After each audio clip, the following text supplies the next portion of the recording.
The moment the cold juice splashed down my chest, I knew my life would never be the same again. They say a woman can only break so much before she turns to stone. That day, I felt myself cracking in places I didn't even know existed. I stood there in the middle of the crowded office canteen, frozen like a statue, as the red juice dripped from my hair and stained my cream-colored dress. People stared. Whispers buzzed around me like flies on a carcass. My hands trembled. My throat burned. The glass that caused it all rolled across the floor and stopped by my feet. And then I heard it, the laughter. Loud, mocking, heartless. I looked up. She was beautiful, no doubt. Flawless skin, shiny straight wig, nails polished blood red, her heels clacking proudly on the tiles.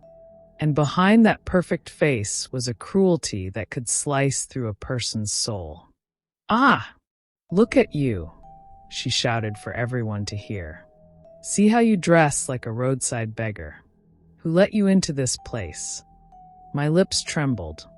I tried to speak, but nothing came out. She took another sip from her juice and stepped closer, inspecting me with a hateful smirk.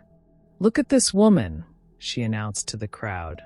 "You smell like you sleep under the bridge, and you're carrying food like a market woman. Can't you see how you embarrass us in this place?" A small laugh rippled through the canteen. My heart squeezed painfully. I swallowed hard, fighting back the tears that burned hot behind my eyes. She brought her face even closer to mine, her eyes sharp with disgust.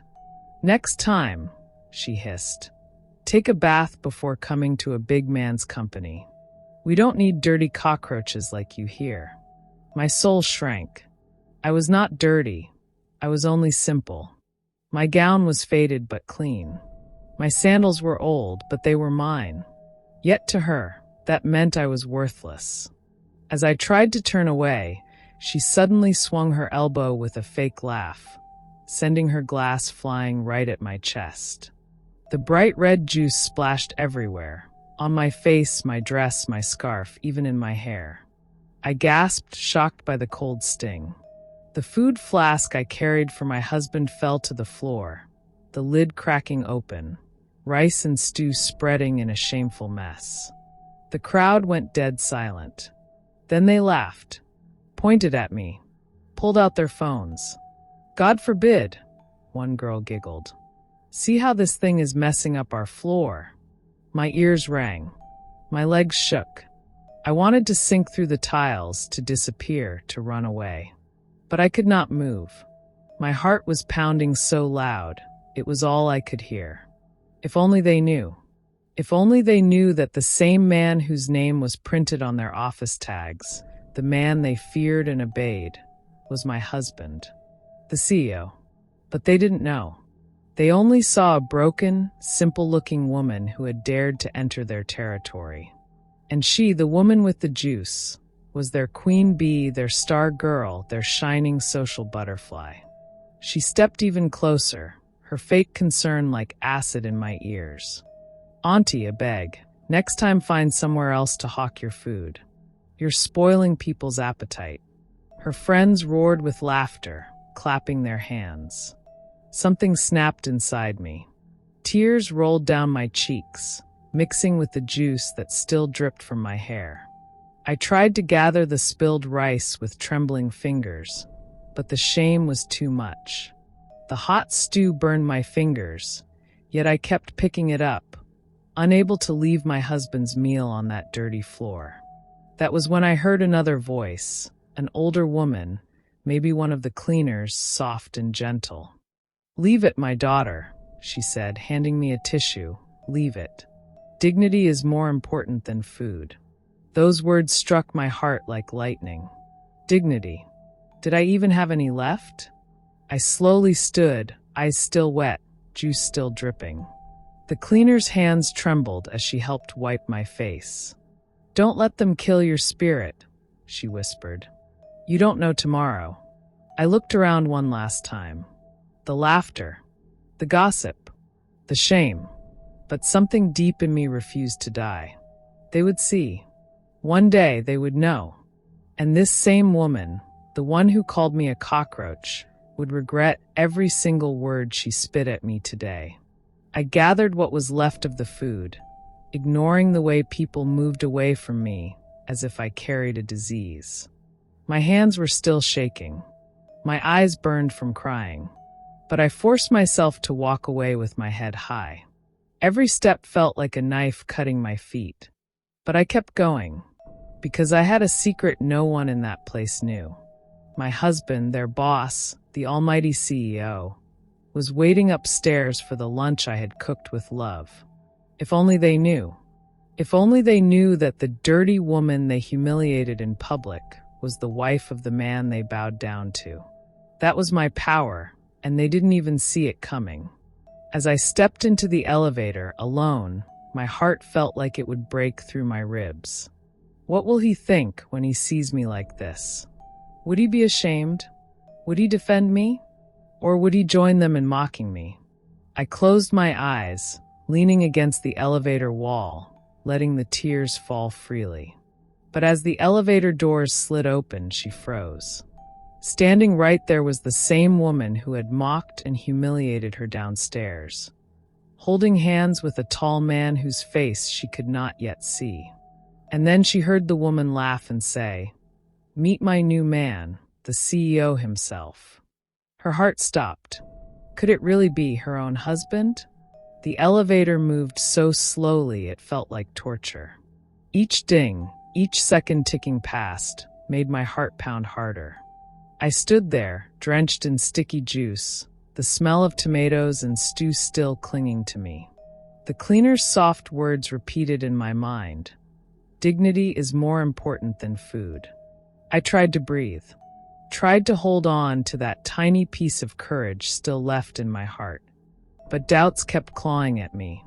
What if the CEO, my husband, was angry with me for looking so messy?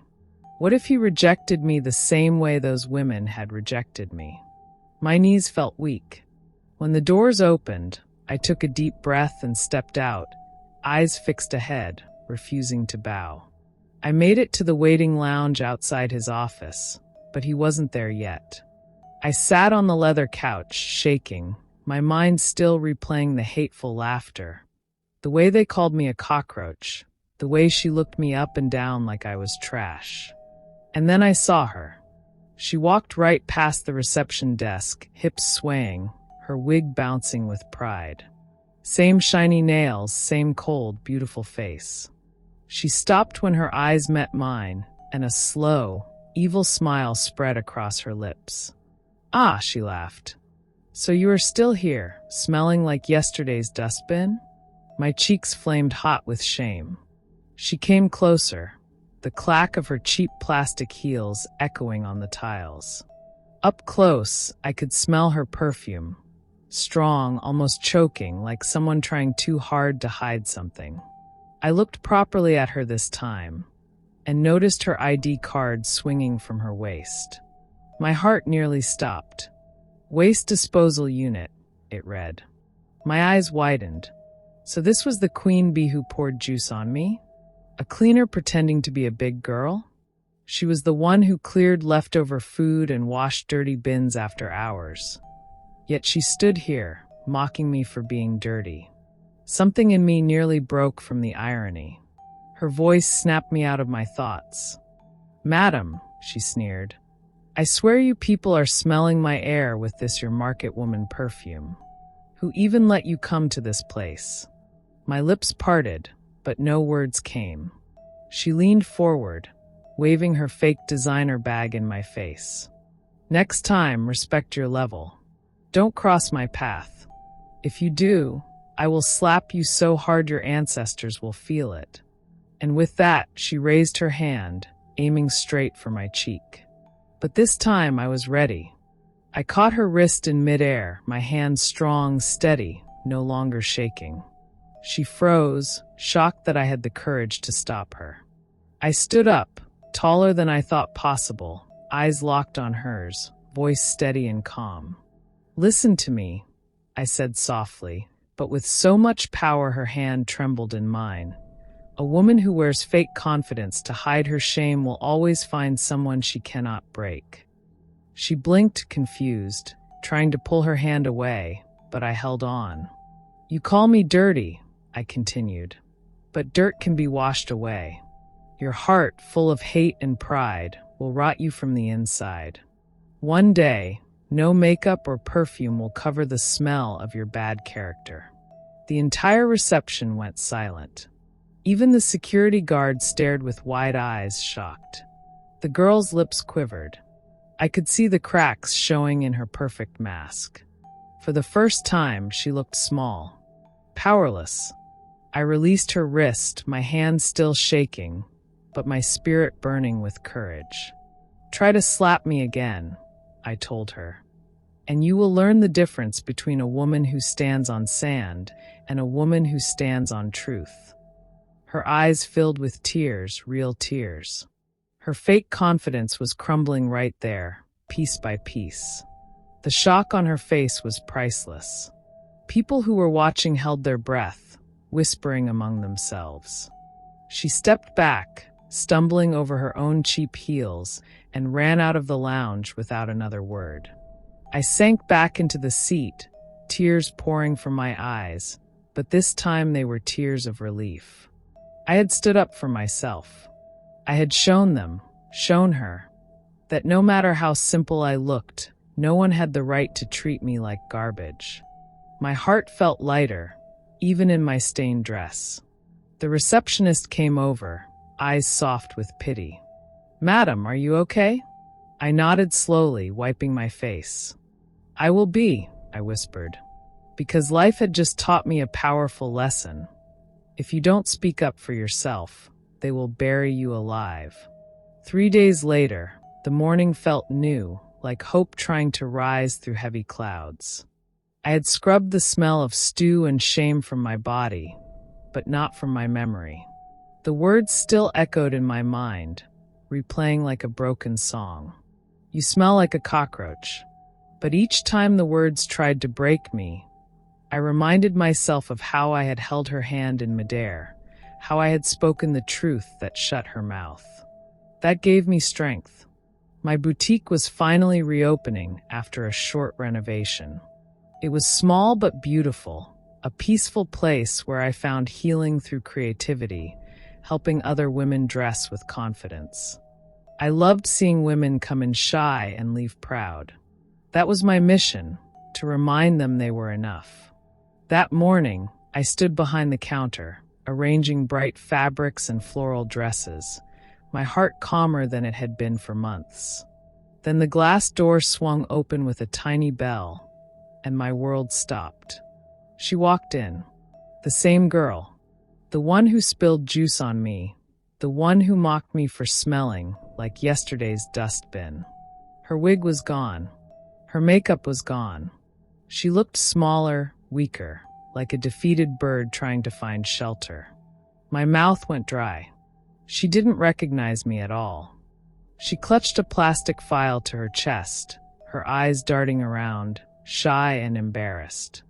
She wore cheap slippers and a faded skirt, nothing like the proud queen bee from the canteen.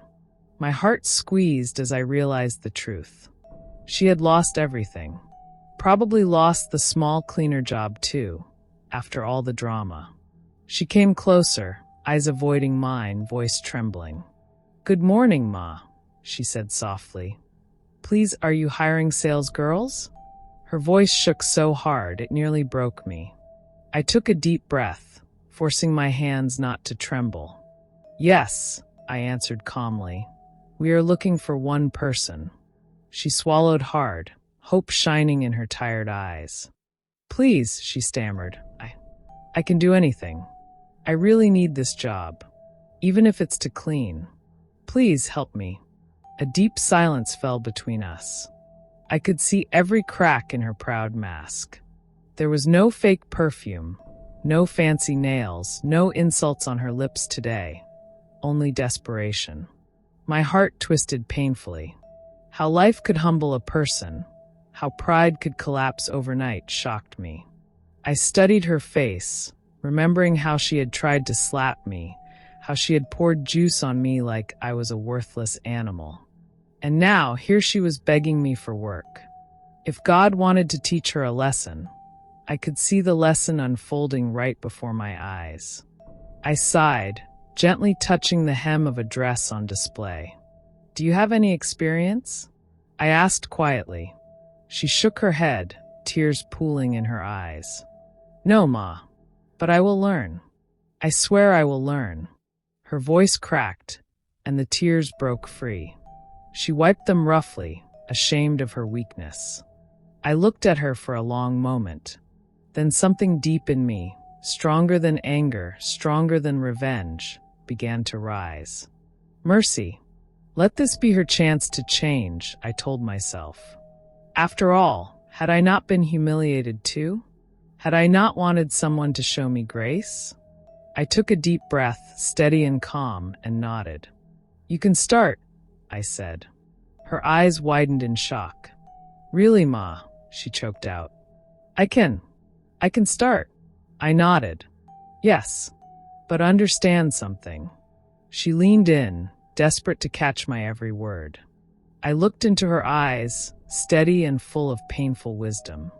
"No matter how pretty you think you are," I said softly, "never use your beauty to break another woman. Pride will disgrace you faster than poverty. And when you rise, remember to lift others instead of spitting on them." She shook, tears running down her cheeks, her shoulders collapsing.